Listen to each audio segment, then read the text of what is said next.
कर दी गई, सीधा 200% टैक्स बढ़ा दिया। और ये जो स्वयं प्रणाली आ रही है,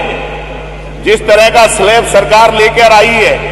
मैं दावे के साथ कह सकता हूं कि नगरों के अंदर जो गरीब आदमी है, जो मजदूर आदमी है, जो ठेला लगाता है, खोमचा लगाता है, उन सारे लोगों के ऊपर इतने भारी टैक्स लगा दिए जाएंगे कि वो मजदूरी करने के बाद भी उस टैक्स को नहीं कर दिया जाएगा। और एक आदेश आपकी तरफ से और हुआ है, नगर पालिकाओं के अंदर पानी की सप्लाई होती है। बहुत सारे लोग ऐसे हैं जो पानी की कनेक्शन जिन्होंने नहीं लिया है और उनके घर के आगे पाइपलाइन 200 मीटर के दायरे के अंदर पाइपलाइन अगर गुजर रही है तो उन्हें भी कनेक्शन लेने वाले लोगों को, पानी लेने वाले लोगों को, उन लोगों को भी इतना ही टैक्स देना पड़ेगा, इतना ही वो करना पड़ेगा जितना कनेक्शन वाले ले रहे हैं। ये सीधी सीधी सरकार एक तरह से टैक्स माफिया बनकर काम करने का काम कर रही है। और जहां तक सवाल है कि आपने कहा कि हम स्मार्ट सिटी बनाएंगे, लेकिन मंत्री जी मैं कह रहा हूं आप इतने स्मार्ट आदमी हैं, इतने खूबसूरत आदमी हैं,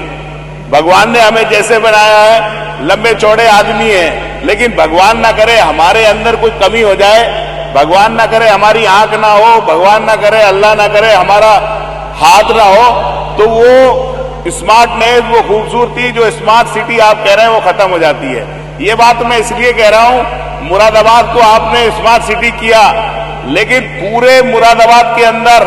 केवल कांठ रोड के ऊपर ही काम हो रहा है। जो दिल्ली को रोड जाता है उस पर काम हो रहा है, कहीं पर चक्कर की मिलक के ऊपर कोई काम नहीं हो रहा, हरतला के अंदर स्मार्ट सिटी बनाने के लिए कोई काम नहीं हो रहा, या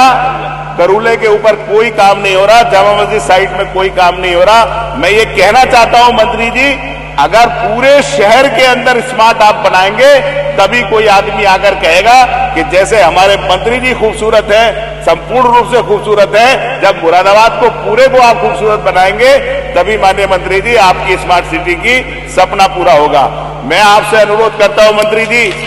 कि जो नगर पालिका, नगर पंचायतों के चेयरमैन है, आपने इस जो स्वयं प्रणाली जो गजट किया है उसके अंदर आपने उन्हें बिल्कुल अलग कर दिया, सारे अधिकार ईओ और अधिशासी अधिकारी को दे दिए। जब आप टैक्स बढ़ा देंगे 200%, तो नगर में रहने वाला हर आदमी समझेगा कि चेयरमैन ने और नगर पंचायत के मेंबर ने, बोर्ड ने ये अधिकार था और ये टैक्स बढ़ाने का काम किया है। ये सीधा सीधा उन लोगों के राजनीतिक भविष्य को खत्म करने का सरकार का प्रयास है। और मैं आपसे ये भी कहना चाहता हूं मंत्री जी कि यहां पर राजवित्त आयोग की आप धनराशि देते हैं और राजवित्त आयोग की धनराशि के अंतर्गत जो काम होते हैं, विकास होते हैं, जो तनख्वाह के बाद जो पैसा बचता है वो भी अधिकार बोर्ड का होता था। लेकिन उत्तर प्रदेश के अंदर कई जिले ऐसे हैं, मैं आपको नाम बता दूंगा, कि वहां पर अधिकारी अपने पास मंगाकर उन्हें भी 15 वित्त आयोग की तरह से अपने तरह से उनको काम स्वीकृति कर रहे हैं, बोर्ड को और चेयरमैनों को निष्क्रिय करने का काम कर रहे हैं। मैं आपसे अनुरोध करूंगा मंत्री जी, अगर लोगों पर इतना टैक्स बढ़ेगा और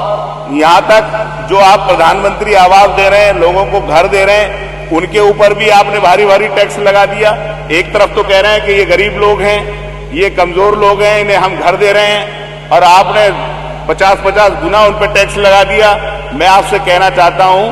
कि आप जो इसके अंदर स्वयं प्रणाली के अंदर आपने स्लैब बनाए हैं, इसके अंदर 6 मीटर से 9 मीटर की सड़क का भी आप एक स्लैब बना देंगे, 6 मीटर से 3 मीटर के रोड का भी स्लैब बना देंगे और 3 मीटर से 0 मीटर का भी बना देंगे, तो यकीनी तौर पर जनता को राहत मिल जाएगी। दूसरा, बोर्ड, नगर पालिका के बोर्ड को यह अधिकार थोड़ा दे दिया जाए कि उनकी आपत्तियों के ऊपर सुनवाई कर कर उनकी आर्थिक स्थिति के हिसाब से उनके ऊपर टैक्स लगाया जाए। मैं जानता हूं कि टैक्स इसलिए लगाए जाते हैं कि नगर पालिका, नगर पंचायतों की स्थिति मजबूत हो जाए। लेकिन मंत्री जी, जिस तरह का ये गजट किया गया है, इस गजट के बाद शहरों में रहने वाले गरीब आदमी का जीना दूभर हो जाएगा और उस पर डबल मार हो जाएगी। एक तो हम लोगों का अनुरोध है कि इस टैक्स को कम किया जाए, दूसरा जिस तरह से सारे अधिकार ईओस को और अपर मुख्य अधिकारी को दिए गए उनको रोका जाए, और तीसरा जो आपके स्मार्ट सिटी मेरे यहाँ नगर पालिका, नगर पंचायत कांट आती है, अगवानपुर आती है, बागबड़ा आती है, मेरे यहाँ पर आपके नगर पालिका उमरी कला आती है। इन सारी जगह गरीब लोग रहते हैं, गरीब लोग अपने बच्चे पढ़ाने वहां पे आ रहे हैं। तो मंत्री जी, ये अकेले मेरा या मेरे क्षेत्र का नहीं, बल्कि पूरे उत्तर प्रदेश के पक्ष के हों या विपक्ष के विधायक हों, सब लोगों की ये समस्या है। ये समस्या इतनी बड़ी समस्या है कि निश्चित तौर पर जो आज बोर्ड के अंदर चेयरमैन बैठे हैं, जो बोर्ड के अंदर सभासद बैठे हैं, मैं दावे से कह सकता हूं अगर ये आपने लागू कर दिया, उसमें से 1% चेयरमैन या नगर निगम का कोई भी वो सभासद शायद होकर फिर वापसी जीतकर बोर्ड के अंदर आ जाए। क्योंकि आज जनता नहीं समझती ये सरकार करने जा रही है। आप लोग कहते हैं हमारा जनाधार शहरों के अंदर है, जब आप लोगों के ऊपर, गरीब आदमियों पर टैक्स सौंप देंगे। मुरादाबाद के अंदर गरीब लोगों पर पानी का इतना भारी टैक्स है नगर निगम के अंदर, वो चुका नहीं पा रहे हैं। मेरा यही अनुरोध है कि ये 4 स्लैब इसमें शामिल कर लिए जाएं और जो अधिकार चेयरमैन के हैं उसमें भी इसको इन्वॉल्व कर लिया जाए,